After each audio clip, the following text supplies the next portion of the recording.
I am an author and illustrator living in South Orange, and I have been here for about 8 years. And the South Orange Public Library is my go-to resource for everything.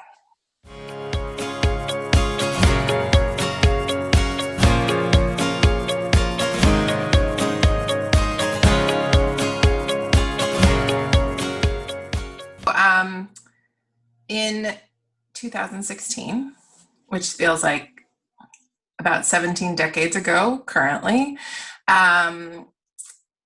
it was right around, I guess actually it was 2017, right at the inauguration, right? So January. I had a little nervous breakdown, like I feel like most good liberals did. I had a therapist once tell me that I am funniest when I'm angry, which is the perfect thing to hear from a therapist. But so I just started writing, and it turned into a satire piece that McSweeney's published called Amongst the Liberal Elite. I think it was emergency preparedness, about their go bags, and could they put them in their Vanity Fair totes that came from their subscriptions, all the futile things that we were doing to feel like we had any sort of control. I took it a step further and wrote satire as though that gave me any sort of control. So about a couple weeks passed, that piece did really well, and it went, is one of the trending pieces for a while. So then things did not get any better after the inauguration. So I wrote another piece and another piece and another piece. And eventually the editor was like, if you promise to stop starting every email with "I'm having another nervous breakdown," let's turn this into a column. So I still write it now. How many years later? Again, I think it's 17 decades later. I don't write it as frequently because pandemic. To write those characters, Alex and Michael, you have to kind of let go of the edge of the doom cliff and just fall in. And that's hard to do with a first grader immediately behind me, dancing to Dance Monkey, for example. But so anyway, so that McSweeney's piece / column evolved into this book called Amongst the Liberal Elite. It's the road trip exploring societal inequities solidified by Trump, which is an acronym, RESIST. And as I was writing the columns, people were asking me for more, longer form. McSweeney's, they're pretty tight. So I started thinking about it as a longer work, but because the characters are intentionally so two-dimensional, they are caricatures themselves, right? I thought they needed some sort of grounding thing to make them more real, so we decided that might be a visual component. And I'm a graphic novel junkie in general, as all the librarians will tell you, because I'm always in that section, in the kids section, in the young adult section, and upstairs in the grown-up section. So we went on a quest to find an illustrator that we thought got it and that fit the aesthetic that we were going for. And I found Joan Reilly, and she's my book wife, and I love her with The Fire of a Thousand Suns. And she took these characters, and by drawing them, by them having this sort of corporal form almost, they developed things like tics and physical habits that that made the story kind of go in a different direction. And I can't say enough about her work that made this. I don't think that this I think that part of my problem with writing the columns now is that I miss having the visual component as well. And writing is so solitary in general. And then in a pandemic, I miss the collaboration of working in tandem on this book.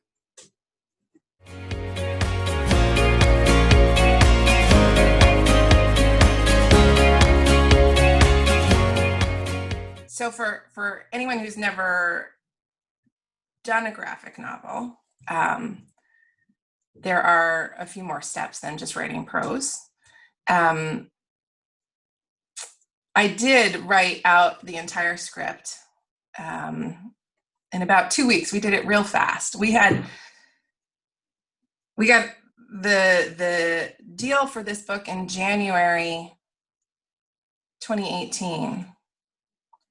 But we started receiving interest back in November. So I wrote the script for the full book in 2 weeks. We got the book deal in January. We delivered the book May 1st, and it was on shelves October 20-something.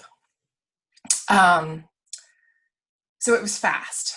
So we had to, I jokingly say that we took a sort of Henry Ford approach to this book in the sense of the assembly line, not the racism.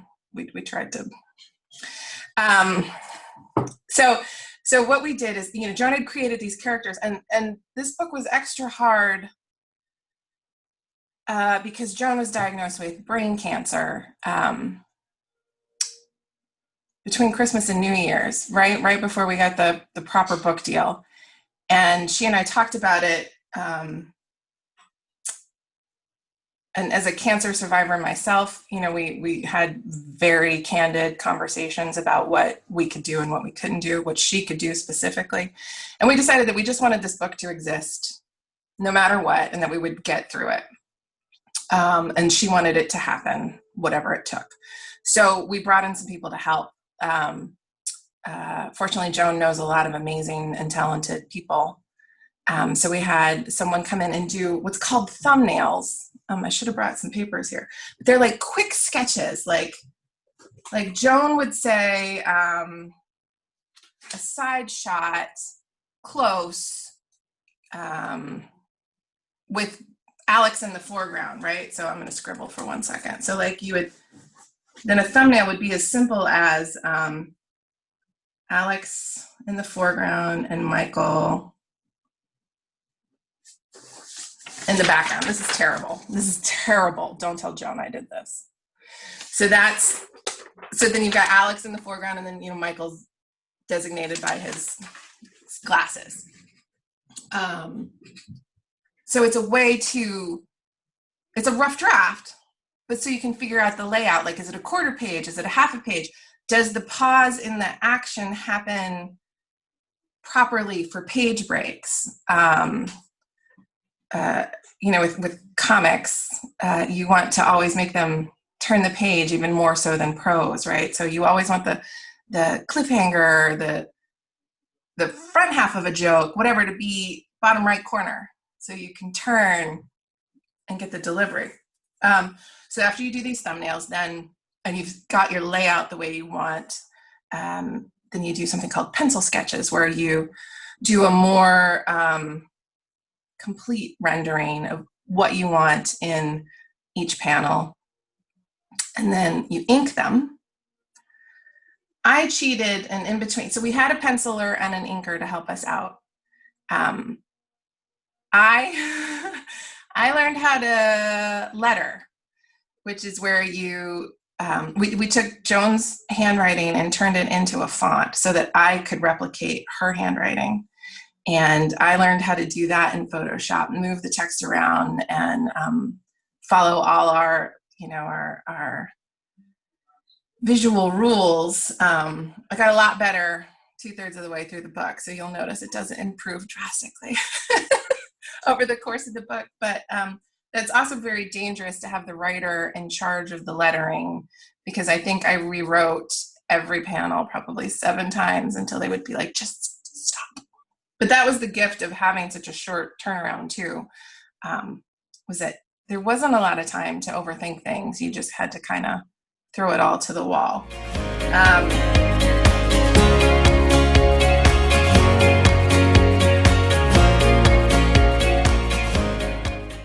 But what I think I especially enjoy about the graphic format is that it's another way to pull emphasis into what you want the reader to pay attention to.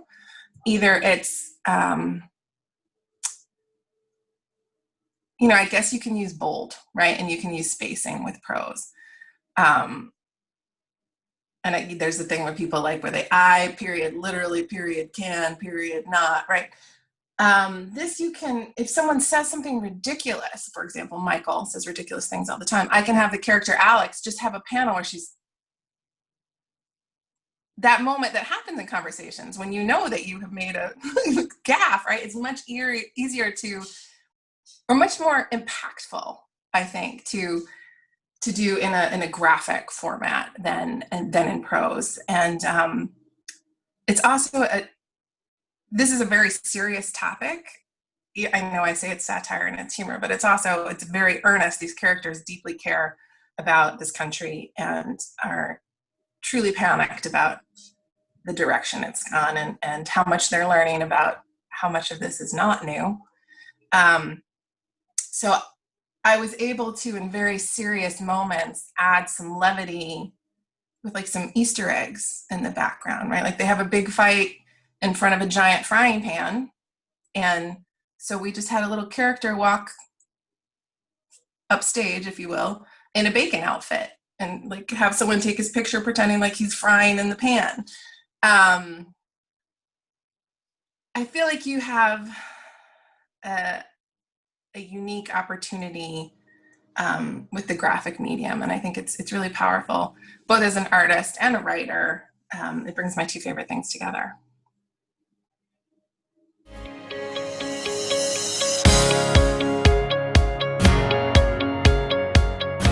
Exhausting right now. Some people are doing some really great jobs, like Alexandra Petrie, I think is quite brilliant and shockingly prolific. And there's always the Borowitz report. And I love some of the like the Ryan Kantz and the Emily Flakes and the that are just consistently good no matter what they do. Every time you think of a horrible scenario, it happens is the problem, as you pointed out in this administration. It makes me think a lot. Another local writer in Maplewood, Abby Scher, just had a book come out called Sanctuary, which is exhausting and wonderful and just like I needed a nap after the book because you are so invested in this horrible apocalyptic world.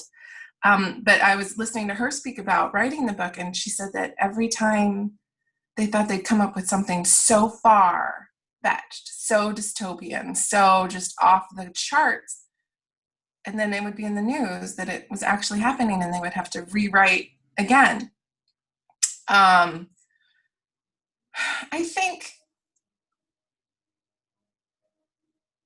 I think that, well, as Nina Simone said, right, like an artist must reflect her times. I don't think you can be creating right now and not have it influenced by the political situation. I also think we need to redefine what falls under politics and what falls under just basic civil human rights, which I think is part of why we have so much discourse right now. I think that people need light and people need laughter. I deeply believe that. I think that in a time like this, there's some responsibility that goes with providing that. Like, I am really super disappointed in Saturday Night Live right now, with this coming back to the new season, and they're putting Joe Biden's use of words like malarkey and this alleged anger thing on the same level as Trump's just shattering of everything I believe in. I think that the whole point of satire is punching up, never down, right? And it's to influence change and shine a light on what needs to be fixed. I think that when it's used right, it's a hugely important tool and powerful. I don't think that everybody does it justice.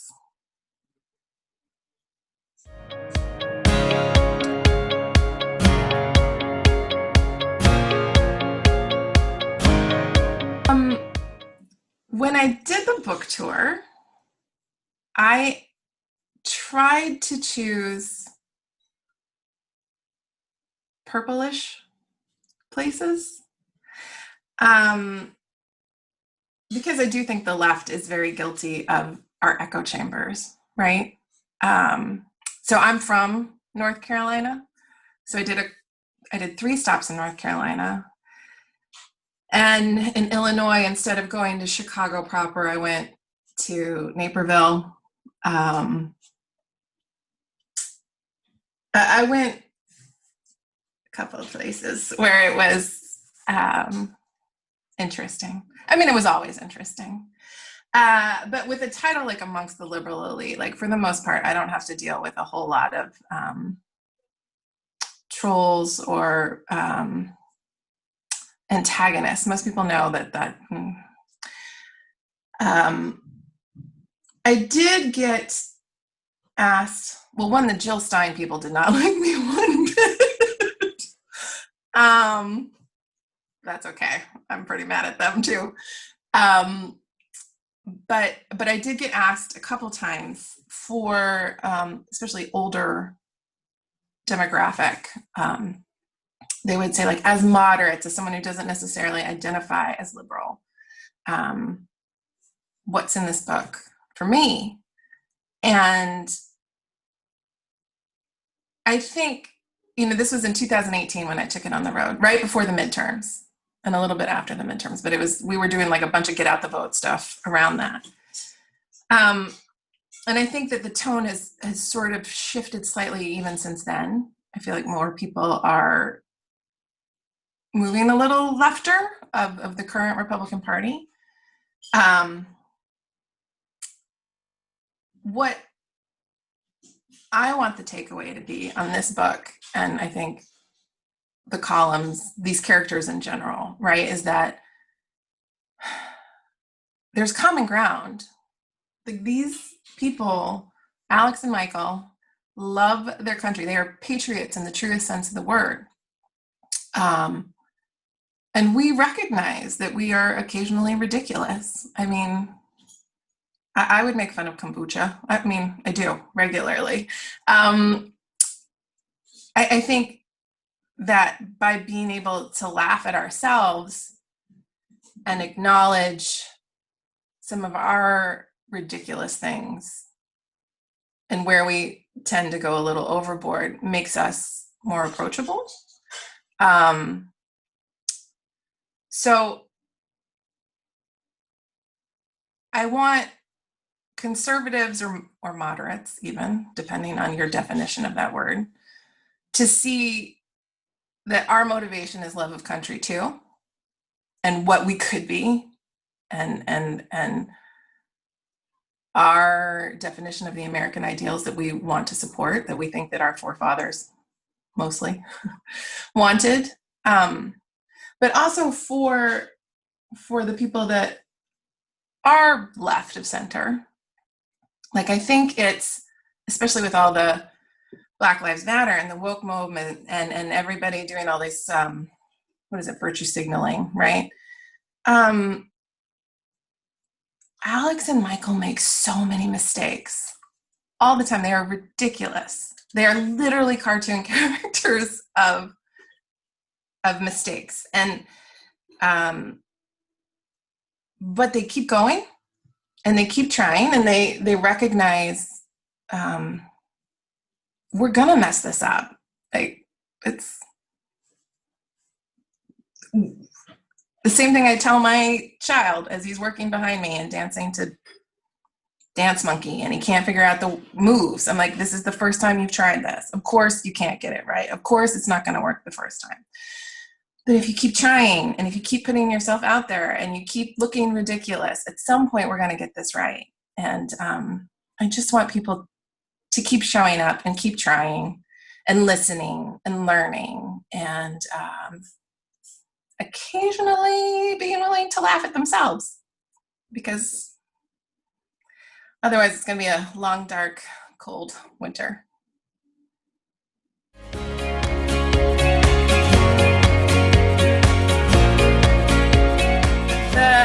The bonus of doing the column, right, is that they have been living through 2020.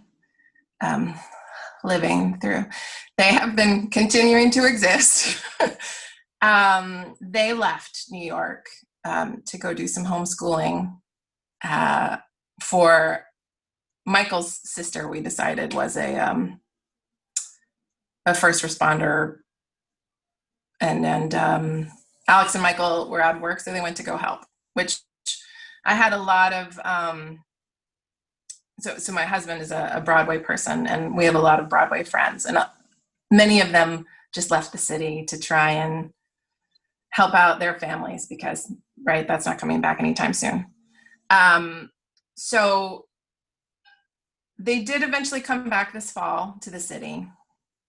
I have not been writing them a ton because, as I mentioned, it's a hard character to fall into. And you fall, you plummet, like there's no like wading into them. And they, of course, had great commentary about Ruth dying. They are freelancers who are running out of their savings and struggling. And like a lot of us, Biden was not their first candidate choice. But also, you get on the team, right? And I think they are phone banking and text banking and canvassing in Pennsylvania and writing postcards while watching debates and making fly memes and doing whatever it takes to get through. They're also probably carb loading because comfort food. I think, though, that their sourdough starter died because it's a hard move. I think that I would love nothing more, than for them to be outdated and obsolete, right? Like for this to not be relevant anymore or timely. And we'll see what November holds. But I do think that, not to spoil everything, but one of the ongoing themes of the book is to keep going. Like, so there was a blue, I'm not going to call it a wave with the midterms, but there was a blue tide. I mean, there was a splash at least, right? And you don't take the win and rest on your laurels. Like, I just think we all need to leave it on the mat, everything, for the election and after. Like, the thing is that I think Alex and Michael and a lot of us are so exhausted over is that we actually haven't even really started the work. We're waiting for the chance to do the work.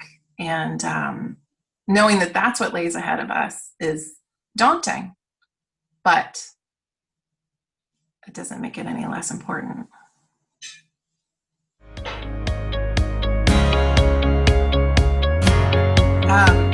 It's daunting. It is intimidating. There are some really amazing minds in this community, and in Maplewood too. Like, it's just, I feel honored to even be a part of it. I love how creative this town is.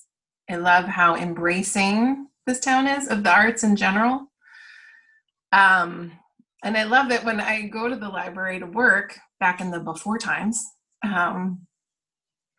I would bump into other writers, like, and we all seem to know what's happening with whose book launch and what plot's happening in here and what are you doing next and do you want to workshop something, and it's so supportive, and I feel challenged in the best possible way to like live up to the talent that is in this town.